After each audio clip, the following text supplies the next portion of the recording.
episode 14. Episode 14. I'm not sure about you, but it is the middle of May and I am sat with a massive woolly jumper on.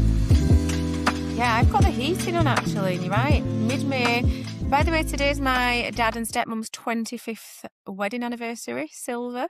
Oh, congratulations to them too.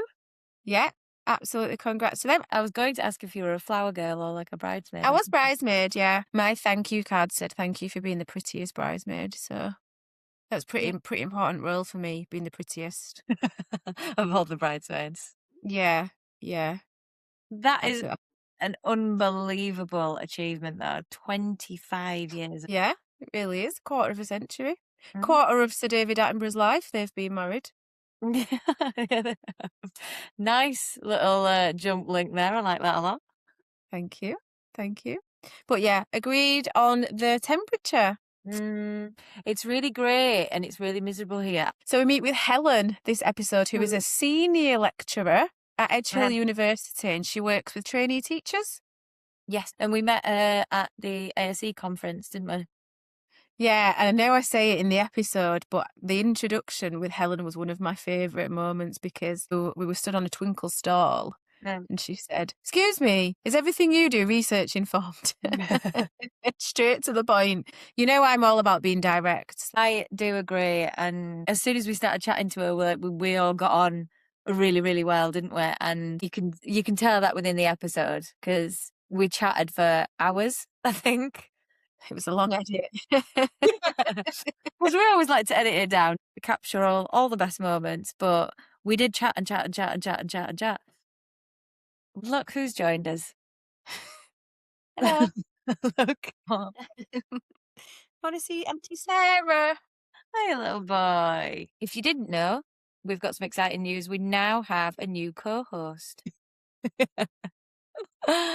Can you tell us some interesting facts about our new co-host, please? I saw an advert online and they were like, free kittens, come and get a kitten or whatever.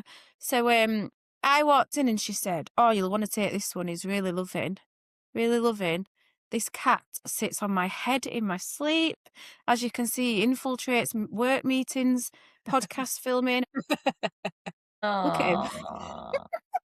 He's so sweet. He's recently had his front fang out. Is that just with old age? Because he's an old boy, isn't he? He's an old boy, yeah.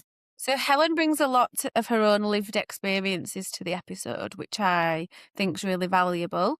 Yeah. She talks about inclusivity, SEND, neurodivergence, and also her late diagnosis of dyslexia, where she gives us quite a bit of detail of the different types of dyslexia and her hearing impairment. She also talks about the language that we use, and it's funny because she raises a really valid point that the language we use around these things is quite negative, yet it naturally just came out then, hearing impairment. There was so many learning points, I think, for me within that episode. Things around using more inclusive language with a million things that you're thinking about. Sometimes it might be you just need those reminders, those refreshers of them. But yeah, around her explanation of the different types of dyslexia, I didn't know any of that. So it was really a CPD session for me, you know. Me too. Especially when she spoke about her son's diagnosis of dyslexia. And what she said really hit home because the teachers had said, "Yeah, we'll get him a blue overlay." And she was saying, "Well, that won't help because that's a different type of dyslexia. He hasn't got that type." I'm almost certain that I would have thought the same thing would help. Until now I've been told otherwise. A lot of us are not specialists, a lot of us are not SEND specialists, and therefore we want to do the best for the children that we teach, but we don't have that in-depth knowledge that is needed. Which is exactly why we have the fabulous Senkos. Yes, we do. And people like Helen, like her passion comes through all the way through this episode, doesn't it? Yeah, it all does. The way through. And I think I learned a lot from it, and hopefully everybody else will too. I certainly did. Shall we take a listen? Yes.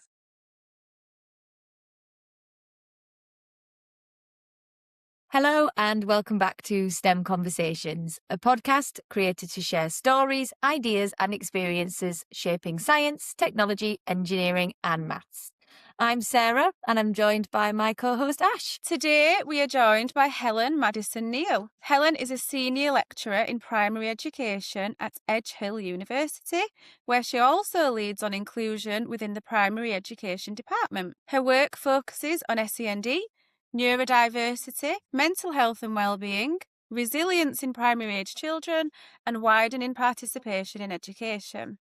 Alongside her teaching, Helen is currently studying a Master's in SEND with a research focus on neurodivergence, exploring how dyslexia can impact students' sense of belonging in higher education. Helen, welcome. Hi, everybody. Oh, thank you. I'm really excited about this podcast. I've been excited about it for weeks. It's just nice to be here today, having listened to so many of your amazing stories and some of the amazing people that you've had on here as well. But it's nice to join the family and to share some of my insights. I am no expert, but I do have some knowledge of inclusion in relation to education. And as I'm sure you're already aware, inclusion in education and the workplace is currently considered a critical, strategic and non-negotiable priority, as opposed to that maybe once upon a time, nice to have initiative. We want people to feel that they belong and have that sense of belonging. I guess that's the bottom line. So it's great to be here to share some knowledge and to hear everyone's views on it as well. Can I just counteract that argument then that you're not coming as a subject expert? Yeah, you absolutely smashed that introduction out of the park, and that's why we've got you on the episode today. I work with some experts as well. So we all share our knowledge and share new research and, get excited about things that other people are working on. And I guess that's what incites us to want to learn more. It's certainly been relevant for me, as I'm sure I'll share throughout the podcast.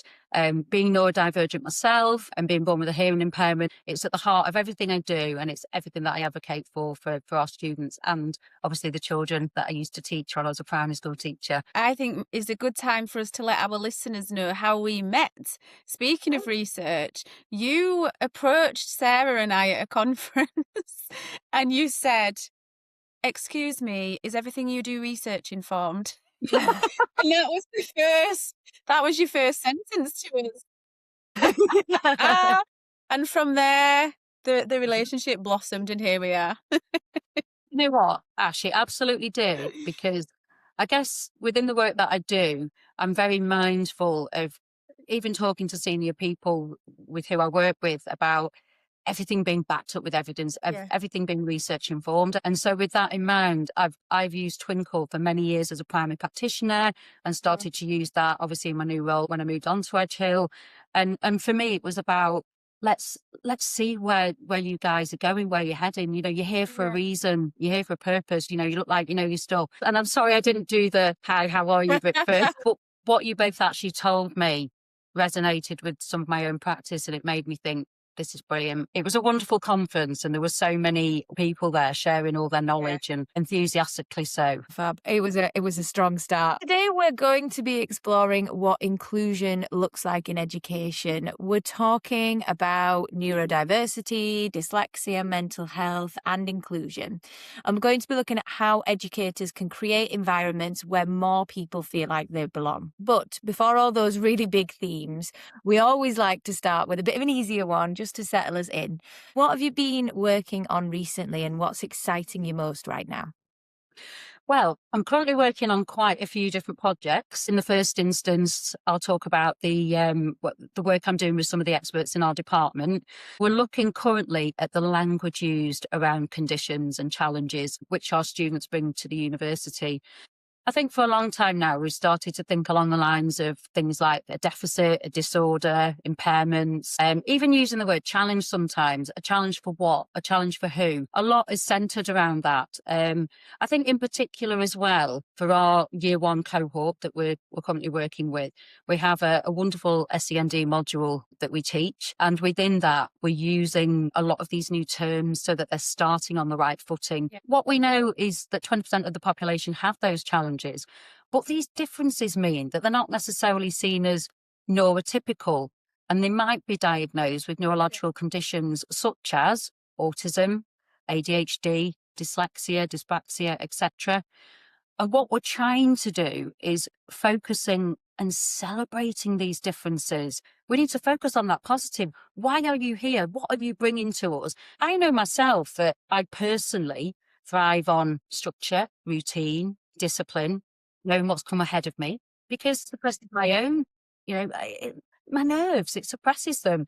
So if I'm thriving in that way, I want other people to see that as well. Let's really celebrate that difference. So what I'm trying to emphasize here is those positive attributes which neurodivergence brings to the classroom. I have to throw this in because I think it's relevant.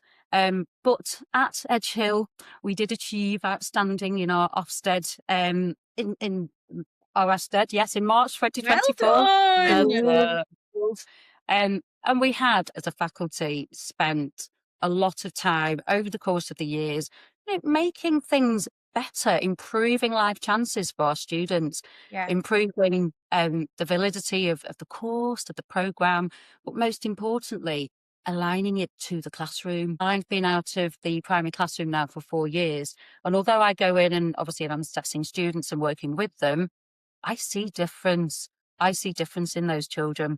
I see mental health challenges. I see more neurodivergence. And I sometimes see teachers who are trying their absolute best and they so want to get it right. There's so many great practitioners out there, but we don't always get it right because we're human beings and we're trying and testing new ways.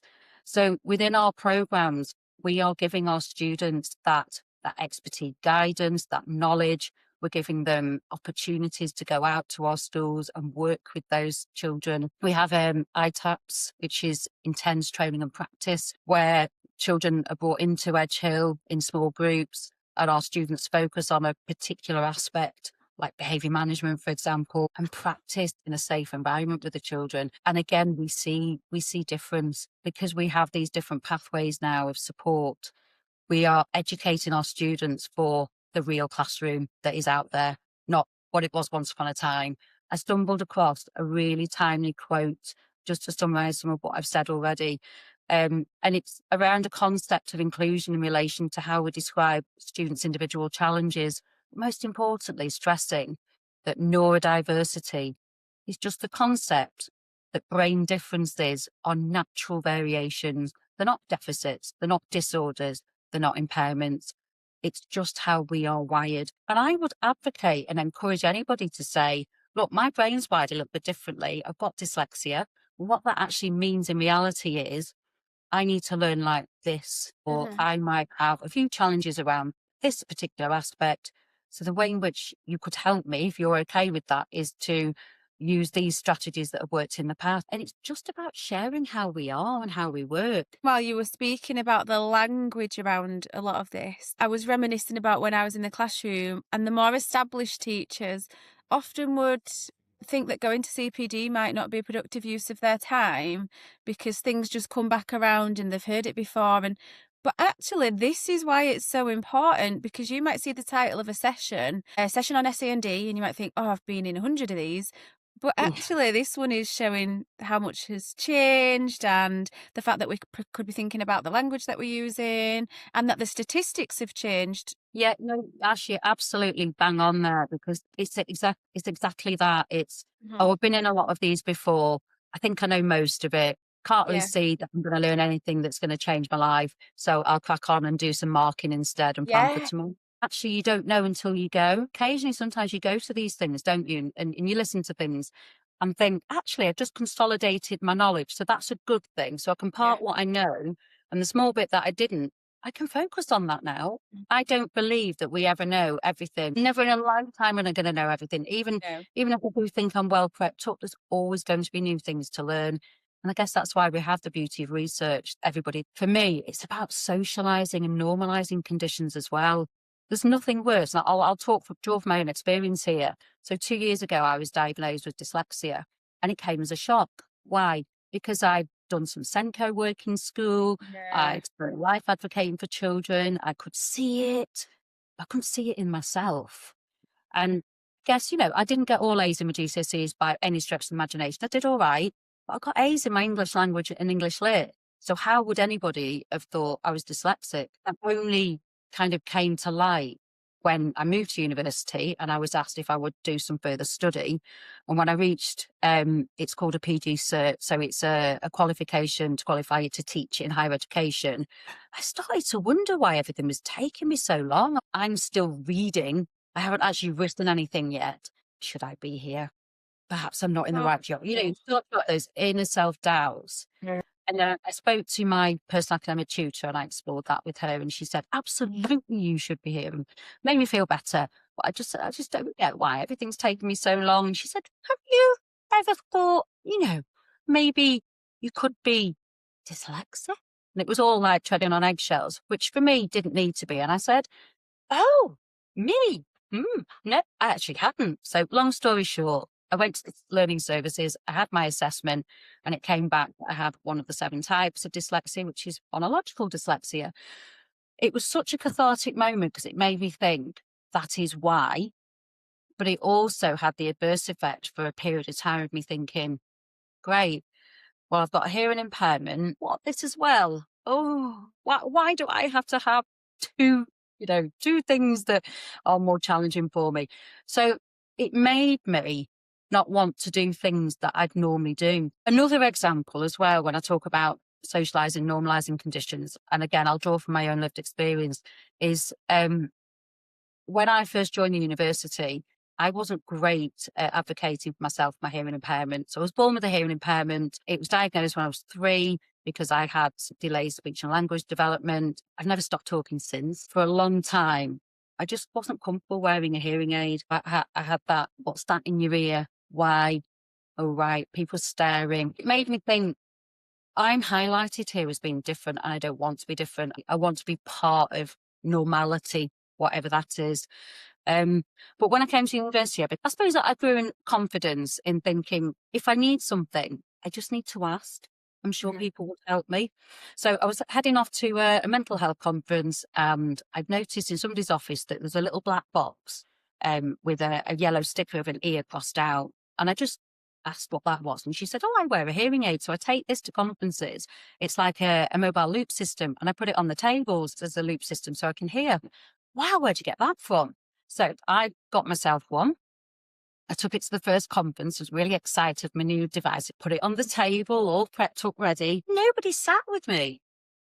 And I thought, am I all right? Nobody sat with me. And I didn't know why initially. I just carried on with the conference, enjoyed it for what it was. But as I was listening to the speaker, my eye line drew into the black box with the yellow sticker. And I thought, I think that's putting everybody off. They don't know what it is. I need people to know what it is because they might even think I'm part of the tech team and I'm recording something. So when I went into my next room, I left it on the floor, allowed people to file in and sit with me. Thought I've got some new friends. Great. And then I said, just to let you know, I've got a hearing impairment. I'm just going to pop this box on the table. It's just a loop system. It just helps me hear the speaker. I'm not recording you. So I hope that's okay. It's not in anybody's way. And they were all like, oh, no, that's absolutely fine. Nice to meet you. Drawing on that, it's about socializing and normalizing conditions, educating people. A lot of your work centres around inclusion, SEND, and supporting neurodivergent students. What first sparked your interest in this area of education? Okay, I guess to summarise from the previous questions, my own lived experience of being born with a hearing impairment and obviously a couple of years ago, learning that I had dyslexia as well. Just to put it bluntly, I think having learned how sometimes I've struggled in noisy environments or even going to places that have the loop system that don't have it switched on, that type of experience for me and at a point where I wasn't very good at advocating for myself really set me apart from the normalities of society. It made me see myself as different. Being a primary school teacher and having that passion for teaching, for love of learning, for being around children and seeing that rabbit in the headlights moments for them made me want to do my absolute best for them so that they could reach their true potential. Inclusion can mean a lot of different things in education depending on the context. From your experiences and perspectives, what does meaningful inclusion actually look like in a classroom? I guess it's about having that sense of belonging, knowing that it's okay to be different. Everyone respects uniqueness and diversity. I think we're better at it these days than we ever were. It's about teaching children to be self-assured, to be true to themselves. If I reflect on my own teaching career, I can pinpoint the schools that really got that and pinpoint the schools that didn't. I won't obviously name said schools either way. The first school that I ever taught in, so it was my ECT1 or NQT at the time, that school just completely understood their children inside out and back to front. Like, it was really diverse. They just had those children at the heart of everything that they did. And moving to a different school, it was just so clear to see the stark difference. Well, that's wonderful to hear that there are those schools out there. At a school in London where some of the children thought your accent was from abroad. Really, I've been listening, Helen. The beauty of that. Oh yeah, Sarah and I love to share the best things that our students have said to us over our careers. My favourite one of Sarah's is when a child told her that she looked ugly because she had no makeup on. Oh, it was literally that. They walked straight up and said, "Miss, there's something wrong with your face today. Like you look quite ugly." And I was like, "I've just got no makeup on." Oh dear. And they were like, "All right, yes, I'll just walked away." Yeah, thanks for that. I obviously taught in secondary, which people always gasp, like, oh, I don't know how you coped with them. But actually, teenagers, their etiquette and their social skills are more advanced that they would just never say that to you. Yeah. They might think it. They'll tell the mate at break, oh, Miss Morris looked rough today, didn't she? But they won't say it to me. Yeah, you know they're thinking it, but they don't actually verbalise it. Yeah. So, Helen, within your role, you work really closely with trainee teachers. How do you help future teachers build the confidence to support a wide range of learners within their classrooms? We have 2 programs now that specialise in. One is SEND and inclusion. It's called SENDI, and that's a specialist pathway with QTS. And then we have one specialises in mental health and wellbeing with QTS. And these are for aspiring teachers who want to become specialists, either SEN leads or mental health and wellbeing specialists in primary education settings. And we also have PGCE pathways that specialise in that way as well. So I guess in answer to the question, it's about seamlessly integrating SEND and mental health across the curriculum in all programmes. My personal academic tutor group that I mentioned before, I've just been teaching them with the SEND module, and we have had some inspirational sessions because they've obviously come directly from colleges and schools with an amount of knowledge, but actually in the sessions with the seminars that we have, and we use AI for mocking up example children, and they pick one of those individual characters and start to look at how would I plan the learning for them? What would I need in the classroom in terms of resources, if it was that? Any additional software? Do I need different equipment? How would I actually teach it? All of that comes into it, and they share those ideas in groups, and then they present back their findings so that everybody has a different example child, and then we can share the best practice. And that's done across the whole of the modules for the different programs. The feedback we get from that as well is just astounding, because they not long after it go on their first professional practice. So my year ones went in December, and I think we still reach out to them, how are things going? Have you questions, any particular children you want to talk about? And we love it because it keeps us in contact with them. They don't just go for 7 weeks and we don't see them again until the next semester. Keep in regular contact with them so that we can have those conversations. And lots of them do say, oh wow, do you know what, that seminar we had on has just been invaluable because I've got this child and I wasn't sure, but then I reached out to the resources and I spoke to the teacher and she thought it was a great idea. And I just think, oh, that's amazing that we're able to share with experienced teachers some of the things that you have learned. This is not just a programme of study. This is actually the realism of really supporting our trainees to be brilliant teachers with the culture of children that we now have in schools. We also support with the ITAP. I mentioned that earlier. So ITAPs are intensive training and practice, where across the whole of the year, The students will spend about 20 to 30 days mastering specific foundational teaching skills through targeted observation, watching children, expert-led practice, so they get involved in planning and carrying out a particular teaching. And then they get immediate feedback from the likes of us as tutors as to how effective some of the approaches they used were. And that happens on the job. Unlike general placements, ITAPs bridge theory and practice by focusing on granular evidence-based techniques like questioning skills. Because as you know, being experienced teachers yourselves, you can ask a child a question, so what's 4/7s, but actually we need to understand how their brain is working, how fast it's working, what particular number sequence patterns they're using in their head to get to the answer.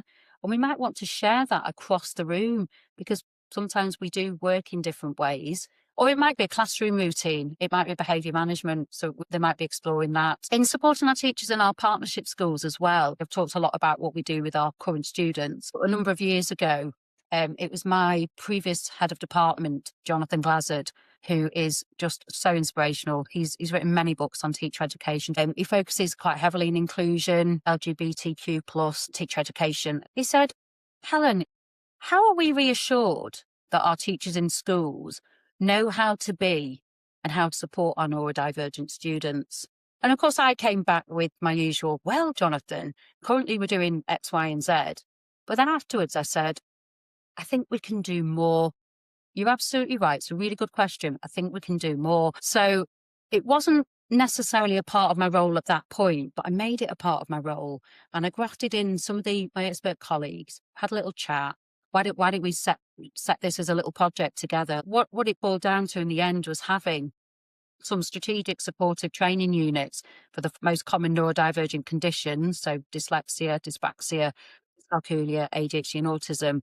And we use some of our case studies from schools and produce those training units. Our teachers who we work with in partnership schools can access the mentor space.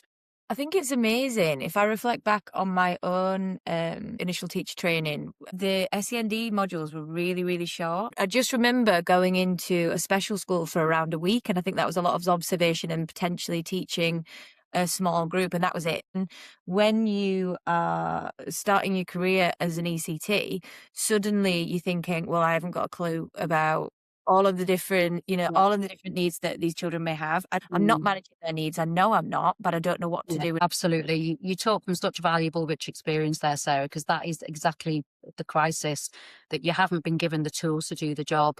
You would never say to a bricklayer, there's some bricks and cement and can you now build me a house on day one, would you? You wouldn't do it. So you're absolutely right. It's, I think, so much more important now to have that teacher training embedded with what actually is going on in the classroom. They're the ones with the most up-to-date research. Yeah. And often I think that if the more experienced or more established teachers worked closely with them and gave them the spotlight, sometimes they'd be really surprised by how much they could learn. Absolutely. You're so right, Ash. There's times I go into schools to see students, teachers really open and honest, and they'll say, I have learned so much from this student. And it's really lovely to hear that.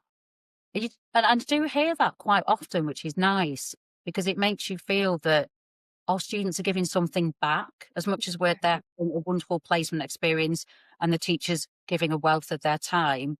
Our students are giving something back as well. So it becomes a partnership. Yeah. I think it'll massively help with the teacher retention crisis. It might prevent some of the anxiety related issues, because teachers aren't feeling so anxious about walking into school, facing the unknown again and some of the challenges that they might not know how to deal with. So no, you're absolutely right. There's a lot to be said for that. Yeah. So you've spoken a little bit about it already, and especially around your own experience with being diagnosed with dyslexia. Your master's is looking into dyslexia in higher education, and you mentioned about how it can affect that sense of belonging within higher education. What made you interested in exploring dyslexia from that perspective? I guess this came to me from a lived experience of a student a couple of years ago now, who had been diagnosed with dyslexia later in life, but never really liked themselves having this label, and was held back a year in the schooling. So that just made it like 10 times worse. In other words, you're really not good enough, so you have to repeat this year again. And it massively damaged their self-esteem. And despite performing exceptionally highly in her GCSEs and A levels. And certainly when they came to us, highlighting that actually having dyslexia is not a measure of unintelligence. Yeah. Unfortunately, they didn't develop that reassurance or sense of self-worth. And that really bothered me. So it highlighted to me that there was further work to be done across institutions and, further education colleges as well, everywhere. Because this will not be one isolated case of feeling like they don't have a sense of belonging. I'm sure there's more to it. It was actually a year later that I then had my diagnosis of dyslexia. I actually encountered some of what this student had, and I didn't connect it at the time because I was just embroiled in what I was going through. And it was a little bit later on reflection that I thought, oh my goodness, I so know what that student meant now. I totally get it even more than I ever thought I did. Societal norm is that we are diverse. So let's just celebrate that. So that's where the research came from. So there might be a secondary for this to talk about the results. It's like an ellipsis, isn't it? ... Hopefully, if the results are something that I can impact on and use, I will definitely love to come and share those with you. We're also hearing more about the different perspectives and ways of thinking dyslexic learners can bring. How do you see that showing up in STEM learning environments? I guess when we start to consider that we've got 7 different types of dyslexia, so just for the purpose of the audience, phonological, surface visual dyslexia, rapid automatic naming dyslexia, full deficit dyslexia, visual dyslexia, attention dyslexia. There are 7 different types, and not everybody knows that. And to give you a real life example, my son has literally a month ago been diagnosed with the same dyslexia that I have. He's in his final year of his A levels, really struggled with his marks. He won't mind me saying it. When I sat down with him and I said, tell me how you're revising, because I've seen flashcards just about everywhere, highlighters, papers. Tell me actually what you're doing. And he said, I'm trying to watch lots of videos because I need people to tell me about it. I need the quizzes. All I get told from my teachers is I need to keep reading more. And that's the bit I hate. The reason I'm sharing this with you is because I then obviously got him assessed quite quickly, sent what I needed to the school to be able to say, look, he needs his extra time. He's not finished 1 exam paper in his mocks yet. So, this is really going to help him. What had come back to me was, we can't help him with access rights and have the extra time, but we can provide him with an overlay and we'll keep checking in on him. He's got phonological dyslexia. He won't need an overlay. What will help him is the extra time. We're okay now. We're getting it. And he's doing some further assessments. And with the extra time, he writes in different coloured pen. So we can see, hopefully, that the grades will improve. Mental health and well-being have rightly become huge conversations across education. How do those connect with the work you're doing around SEND and inclusion? We know from research, just to cite NHS England and a particular long author, we know that 1 in 5 primary school children in the classroom present with mental health challenges. Currently, as a university, we're working with Alder Hey, and we have unique pathways that actually specialise in mental health, wellbeing, inclusion and SEND. But I guess I would say personally, as a lecturer team, we work hard to ensure that up-to-date knowledge and research is embedded in all our sessions across the programme, primarily because, our students need that up-to-date knowledge to work with. It obviously lends itself well to then informing their assignments as well, but also maybe future research that they might want to carry out. A wealth of our students do go on to do masters in education on again, we've got different pathways for masters now. I think it excites them that there's still a lot that we don't know and things that they can make impact and changes with. What's really key is the introduction of the new SEND white paper for England, Every Child Achieving and Thriving, which sounds amazing. That's only been released, hasn't it, in February? So it supersedes the SEND and Alternative Provision Green Paper from March 2022. Let's hope there's some exciting and really impactful changes ahead, because children deserve that. Every child matters. In fact, I am fortunate at Edgehill to work with so many experts, and I really do mean that, in different departments, not just in my own department. And over the course of the last year, and I've not had a very big role in any of this at all, so none of this is due to me. This is due to other services around the university. Don't be so humble. I don't want to take credit where it's not due.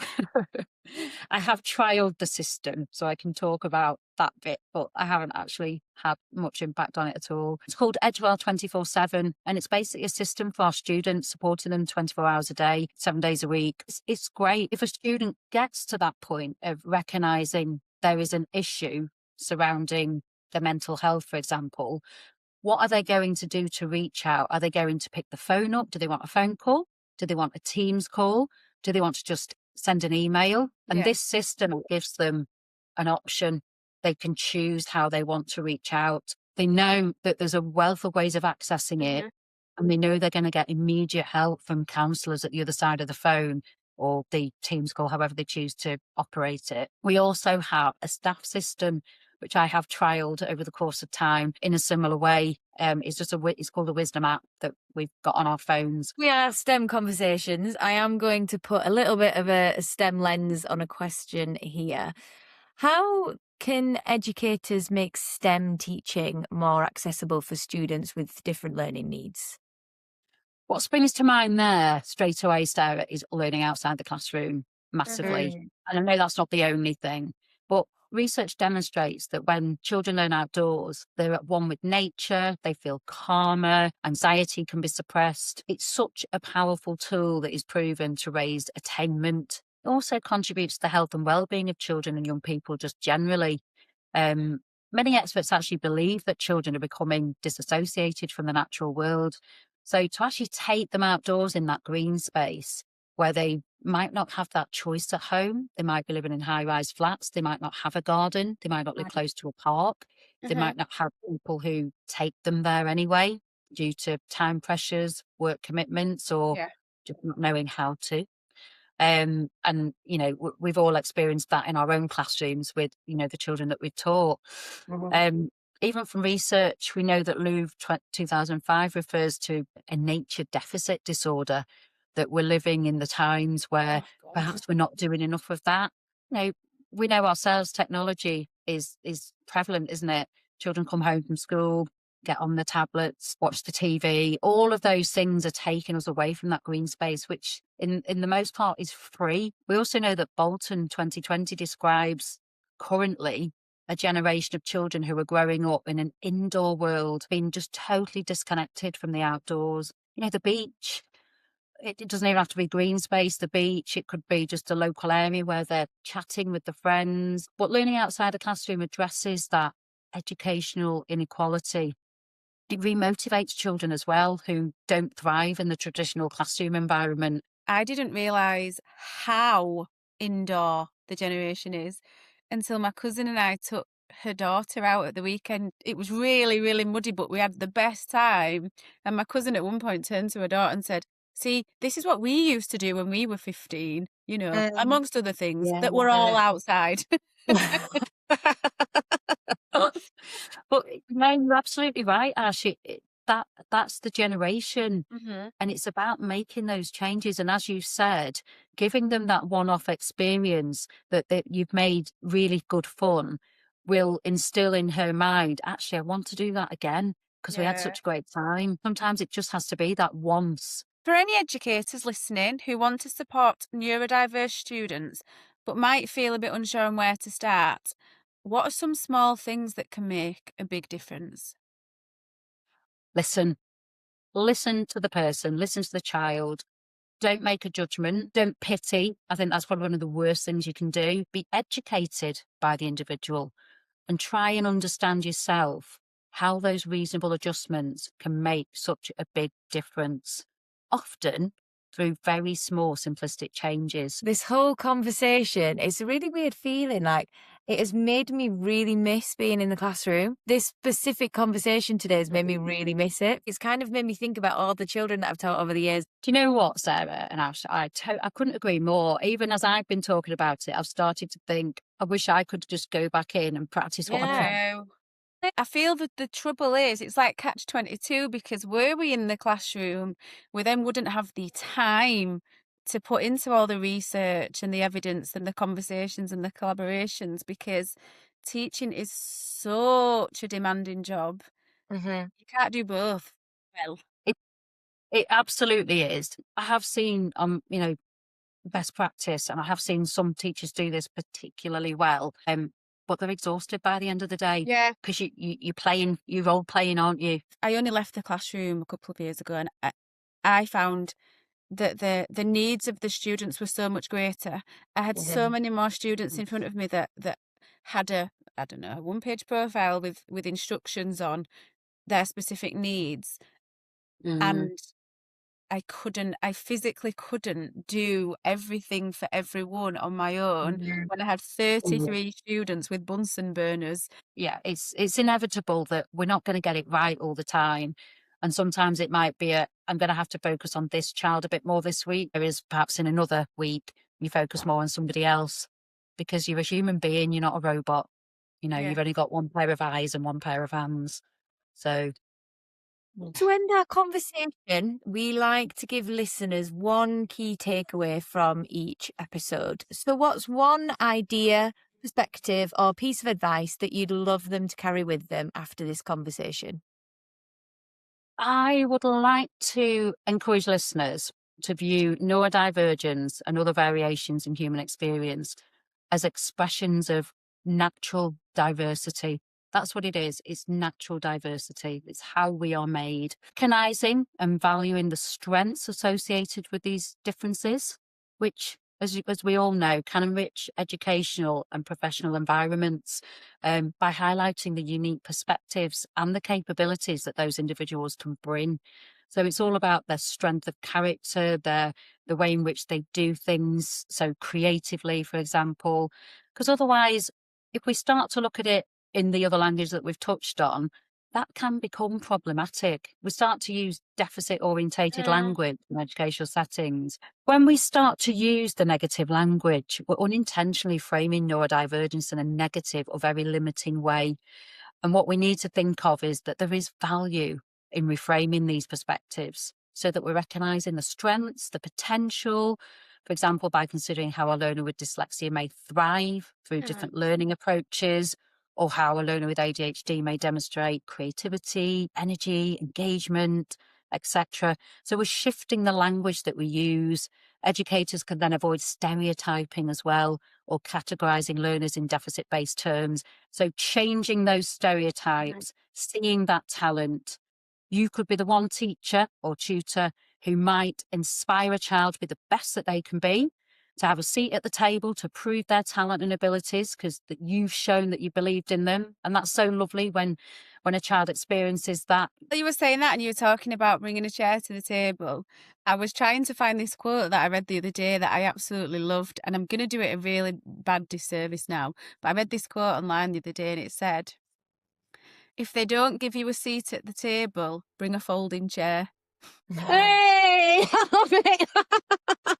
I must find the origin of that and quote it in the description, so I'm not taking credit, but I think it's fantastic.